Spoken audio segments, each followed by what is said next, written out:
வணக்கம். தமிழ் ஃபுட் கார்னர்ல வெண்பூசணி சாம்பார் பண்ண போறோம். சாம்பார்ல வேற வேற காய்கள் சேர்த்து பண்ணுவோம். இன்னைக்கு வெண்பூசணியும் கேரட்டும் சேர்த்து நான் பண்ண போறேன். இப்போ எப்படி பண்றதுன்னு பார்க்கலாம். இது வரைக்கும் தமிழ் ஃபுட் கார்னர் சேனலை சப்ஸ்கிரைப் பண்ணாதவங்க சப்ஸ்கிரைப் பண்ணிக்கோங்க. 100 கிராம் துவரம்பருப்பை வாஷ் பண்ணி வச்சிருக்கேன். 1/4 கிலோ வெண்பூசணி எடுத்து வச்சிருக்கேன். அப்புறமா 100 கிராம் கேரட்டும் வச்சிருக்கேன். இப்போ வெண்பூசணியில விதைகள் இருக்கும். அந்த விதைகளை நீக்கிட்டு தோலை எடுத்துட்டு சாம்பாருக்கு போடுற மாதிரி கொஞ்சம் பெரிய பெரிய பீசஸாக கட் பண்ணிக்கலாம். கேரட்ல உள்ள மேல் தோலை சீவிட்டு வாஷ் பண்ணிட்டு ரவுண்ட் ரவுண்ட் பீசஸாக கட் பண்ணிக்கலாம். இந்த குக்கர்ல வாஷ் பண்ண துவரம்பருப்பு, 1/2 கப் தண்ணி, 1/4 டீஸ்பூன் மஞ்சள் தூள், 1/4 டீஸ்பூன் பெருங்காய பவுடர், 1/2 டீஸ்பூன் சீரகம், 1 டீஸ்பூன் எண்ணெய், நல்லெண்ணெய் சேர்த்திருக்கேன். மூடி போட்டாச்சு. ஸ்டீம் வந்ததுக்கு அப்புறமா வெயிட் போட்டு மீடியம் ஃப்ளேம்ல 4 விசில் வரட்டும். 4 விசில் வந்துருச்சு. பருப்பு நல்லா மலர குழையாம வெந்திருக்கு. இதை லைட்டா மட்டும் இந்த மாதிரி மசிச்சு விட்டுட்டு தனியா எடுத்து வச்சிருங்க. அடுத்து இந்த பேன்ல 1 டேபிள் ஸ்பூன் எண்ணெய் சூடாயிடுச்சு. 1 டீஸ்பூன் கடுகு பொரிஞ்சதும் 1/4 டீஸ்பூன்ல பாதி வெந்தயம் சேர்த்துக்கலாம். வெந்தயமும் பொரிஞ்சிருச்சு. 10-12 தோல் உரிச்ச சின்ன வெங்காயம், கருவேப்பிலை இலைகள் கொஞ்சம், 2 பச்சை மிளகாவை கீறி சேர்க்கிறேன். இந்த வெங்காயத்தை 2 நிமிஷம் போல வதக்கிக்கலாம். இதுல 2 மீடியம் சைஸ் தக்காளியை கட் பண்ணி சேர்க்கிறேன்.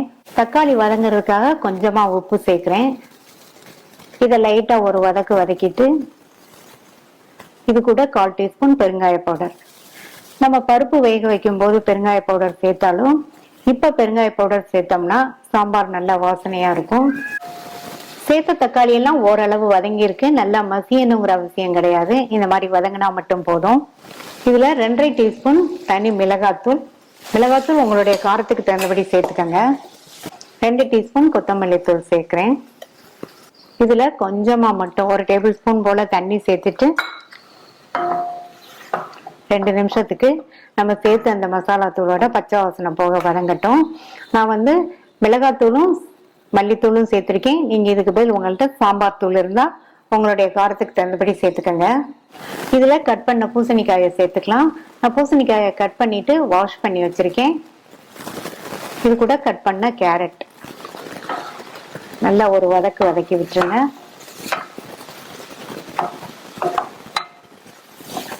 அடுத்து இதுல தண்ணி சேர்க்கிறேன். 1/2 கப் தண்ணி சேர்த்திருக்கேன். சாம்பாருக்கு தேவையான அளவு உப்பு சேர்த்துட்டு நல்லா கலந்து விட்டுட்டு மூடி வச்சிருங்க. நம்ம சேர்த்திருக்கிற காய் பாதி அளவுக்கு வெந்து வரட்டும். இப்ப 6 நிமிஷம் கிட்ட ஆயிடுச்சு. நம்ம சேர்த்த பூசணிக்காவும் கேரட்டும் பாதி அளவுக்கு வெந்து வந்திருக்கு. இதுல நம்ம வேக வச்ச பருப்பை சேர்த்துக்கலாம்.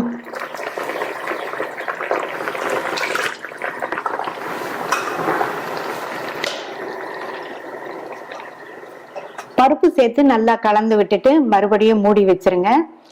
இந்த 2 காயுமே நல்லா சாஃப்டா வெந்து வரட்டும்.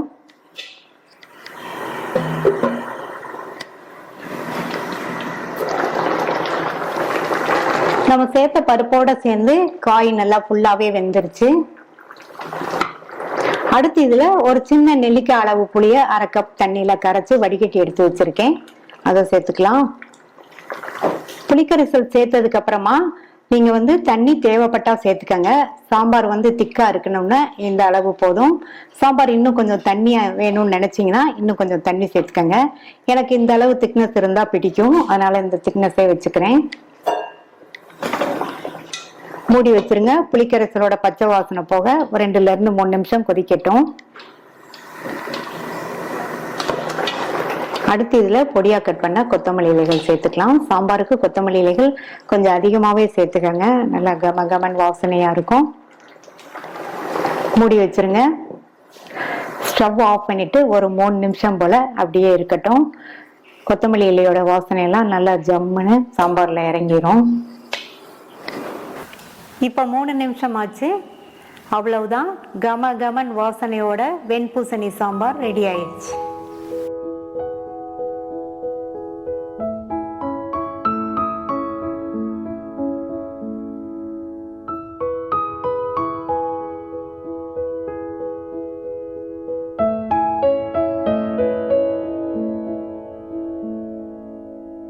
தண்டுக்கீரை பாசிப்பருப்பு பொரியல் பண்ண போறோம்.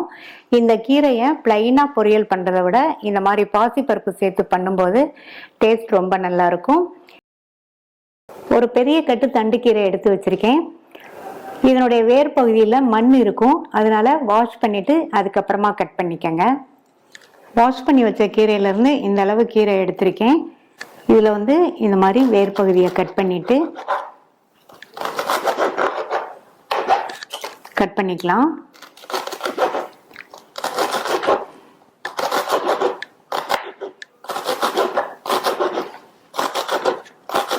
இந்த தண்டுக்கீரையில பிஞ்சா உள்ள தண்டு பகுதியை மட்டும் கட் பண்ணிக்கங்க.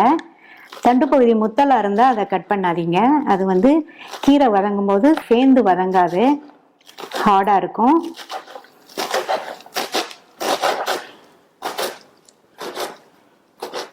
இதே மாதிரி கொஞ்சம் கொஞ்சமா எடுத்து கட் பண்ணிக்கலாம். கீரையை கட் பண்ணியாச்சு. இந்த பொரியல்ல சேர்க்கறதுக்கு 25 கிராம் பாசிப்பருப்பை நல்லா வாஷ் பண்ணிட்டு 20 நிமிஷமா ஊற வச்சிருக்கேன். இப்போ இந்த பருப்பை வேக வச்சிடலாம். இந்த பேன்ல ஊற வச்ச பாசிப்பருப்பு, கொஞ்சமா 1/4 டீஸ்பூன் சீரகம், 2 பிஞ்ச் மஞ்சள் தூள், பருப்பு முங்குற அளவுக்கு மட்டும் தண்ணி சேர்த்துக்கலாம். தண்ணி அளவா சேர்த்து வேக வைக்கணும். இப்ப நல்லா இதை கலந்து விட்டுருங்க. இந்த பருப்பு குழையாம நல்லா சாஃப்டா வெந்து வரணும். ஒருவேளை பருப்பு வேகும் போது உங்களுக்கு தண்ணி பத்தலைன்னா அப்ப மட்டும் கொஞ்சம் தண்ணி சேர்த்து வேக வச்சுக்கோங்க. பருப்பு குழஞ்சிடக்கூடாது. நல்லா சாஃப்டா வெந்தாதான் இந்த பொரியலுக்கு நல்லா இருக்கும். பருப்பு வெந்ததுக்கு அப்புறம் பார்க்கலாம். இப்ப பருப்பு பாத்தீங்கன்னா குழையாம கரெக்டா சாஃப்டா வெந்திருக்கு. இந்த அளவுக்கு வேக வச்சுக்கோங்க. இதுல கொஞ்சம் தண்ணி இருந்தா அதை வத்த விட்டுட்டு இந்த பருப்பை மட்டும் தனியா எடுத்து வச்சுக்கோங்க. இந்த பேன்ல 1 டேபிள் ஸ்பூன் எண்ணெய் விட்டு சூடாயிடுச்சு. இதுல 1/2 டீஸ்பூன் கடுகு பொரிஞ்சதும் 1 டீஸ்பூன் உளுந்து. இப்ப நம்ம சேர்த்த உளுந்து செவந்துருச்சு. இது கூட 1/2 கப் அளவுக்கு பொடியா கட் பண்ண வெங்காயம், சின்ன வெங்காயம் பெரிய வெங்காயம் எதுனாலும் சேர்த்துக்கங்க. நான் சின்ன வெங்காயம் சேர்த்திருக்கேன். இது கூட கட் பண்ண 2 காஞ்ச மிளகாய், ஸ்லைஸ் பண்ண 2 பூண்டு,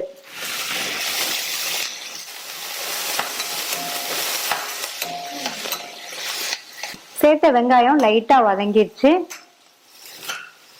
இதுல கட் பண்ணி வச்ச கீரையை சேர்த்துட்டு கொஞ்சம் சேர்த்திருக்கேன். ஒரு தடவை நல்லா வதக்கி விட்டுட்டு மீதி உள்ளதை சேர்த்துக்கலாம். இப்ப வெங்காயத்தோட சேர்த்து நல்லா வதக்கி விட்டாச்சு.